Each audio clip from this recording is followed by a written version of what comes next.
म चाहिँ बारीमा मकै काट्न आइरहेको छु। मकै चाहिँ मेरो छोरीलाई पठाउनको लागि काठमाडौँ, अनि दाइहरूको लागि पनि। त्यही भएर म चाहिँ अब हरियो मकै अनि खाउन् भनेर यसरी मकै बारीमा मकै काट्न आइरहेको छु। घाम चाहिँ एकदम बढी छ। फाइनली मैले चाहिँ मकै काटिसकेँ।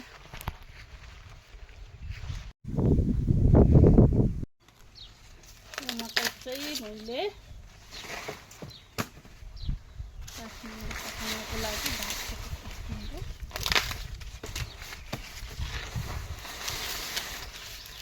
छोरी र दाइको लागि काठमाडौँ पठाउनको लागि हरियो मकै।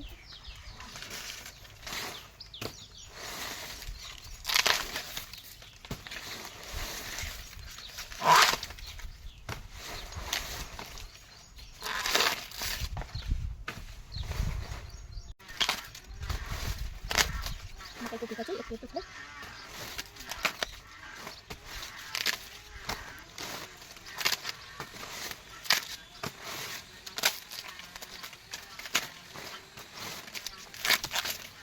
हरियो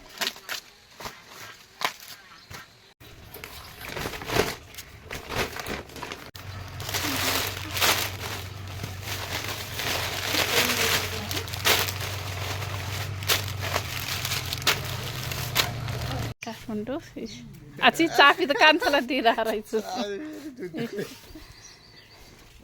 यो तलको चामल, यिनी चाहिँ आलु प्याज दाल मसला खिचडी।